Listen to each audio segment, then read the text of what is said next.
Assalamualaikum warahmatullahi wabarakatuh. Apa kabar anak-anak? Kembali lagi kita belajar dalam media online. Tetap semangat ya dalam belajarnya. Baiklah, pada hari ini kita akan mempelajari tema 6, subtema 2, tepatnya pada mata pelajaran IPA dan SBDP. Cara-cara perpindahan kalor dalam kehidupan sehari-hari. Perpindahan kalor atau yang kita kenal dengan perpindahan panas itu ada 3 cara. Yang pertama konduksi, yang kedua ada namanya konveksi, dan yang ketiga dinamakan radiasi. Oke.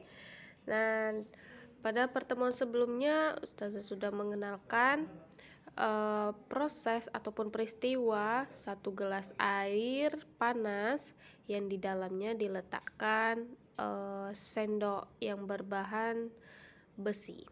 Nah, setelah mempelajari ini, kalian akan dapat membedakan satu persatu peristiwa apa saja yang terjadi pada satu gelas air panas tersebut. Oke. Yang pertama ada kita kenal namanya konduksi.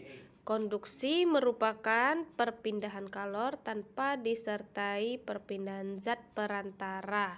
Nah, contohnya di sini ada gambar panci yang berbahan aluminium yang dipanaskan. Nah, ini yang dinamakan perpindahan panas secara konduksi.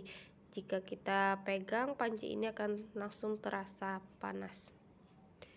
Oke, lanjut.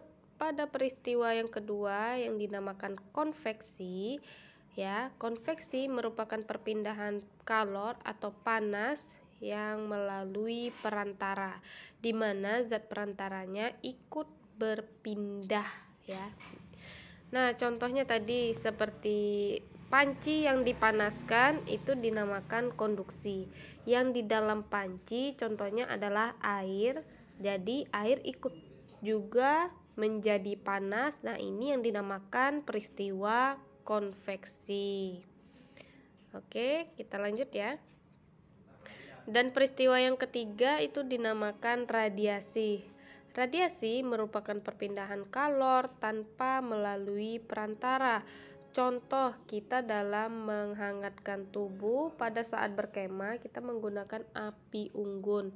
Nah, cara menghangatkan tubuh adalah kita duduk di dekat api unggun tersebut. Nah, ini yang dinamakan peristiwa radiasi. Nah, mari ingat kembali cara-cara perpindahan kalor ada 3 macam, yaitu konduksi, konveksi, dan radiasi. Berikut ini ada keuntungan dan kerugian serta antisipasi dalam menangani perpindahan panas. Nah, di sini ada konduksi. Contohnya memasak air menggunakan panci aluminium. Keuntungannya air lebih cepat mendidih. Nah, kerugiannya tetap ada kerugiannya ya. Logam aluminium lebih cepat panas sehingga berbahaya jika disentuh langsung. Antisipasinya sudah pasti anak-anak mengetahui ya.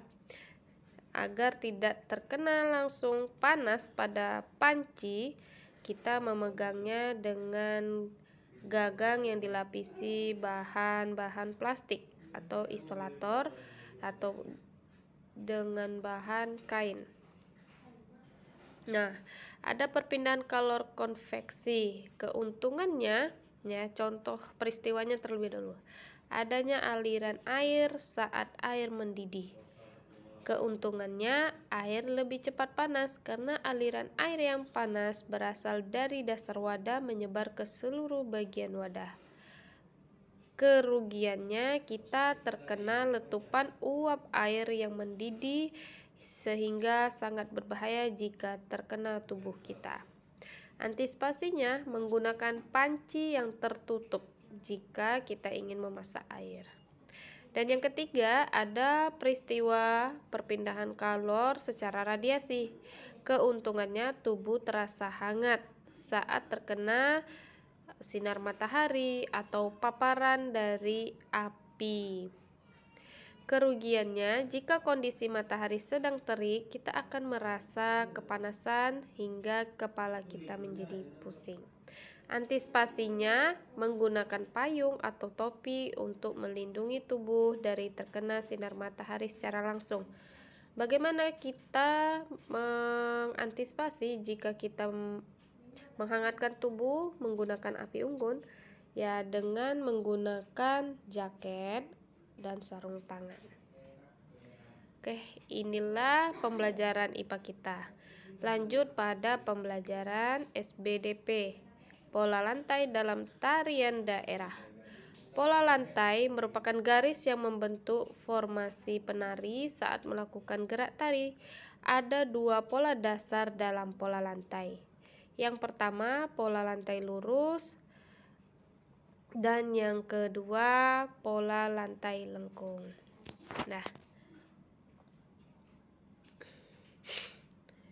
tari topeng yang berasal dari Jawa Timur menggunakan pola lantai vertikal saat menari. Nah, contoh yang kedua, tari pendet yang berasal dari Bali menggunakan pola lantai diagonal saat menari. Oke. Dalam mengembangkan pola lantai tari daerah, setiap pola lantai dapat dikembangkan menjadi beberapa pola lantai lainnya. Contohnya, tari saman yang memiliki pola lurus ke samping dan zigzag. Pola tersebut dapat berubah menyesuaikan irama musik atau gerakan yang berbeda dari sebelumnya. Perhatikan gambar pola lantai berikut. Hitungan 1 yaitu pola horizontal, hitungan 2 membentuk pola zigzag, dan hitungan yang ketiga pola zigzag sempurna. Berikut ada dua jenis tari daerah yang memiliki pola lantai yang berbeda. Tari Jaran Kepang yang berasal dari Ponorogo ya, memiliki pola lantai gabungan antara pola lantai lurus dan pola lantai lengkung yang sederhana. Pola lantai yang digunakan pada tari ini antara lain pola melingkar, garis lurus ke depan, dan garis horizontal.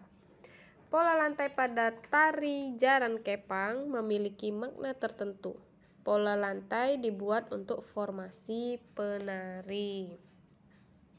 Nah, ini untuk jenis yang kedua, ada tari Bedaya Semang. Tari Bedaya Semang berasal dari Yogyakarta. Namun, tari ini memiliki pola lantai yang berbeda dengan tari Jaran Kepang. Tari Bedaya Semang memiliki pola lantai yang bermakna tertentu. Pola lantai yang digunakan dalam tari ini juga memiliki nama tertentu, antara lain gawang jejer wayang, gawang 3-3, gawang perang, dan gawang kalajengking.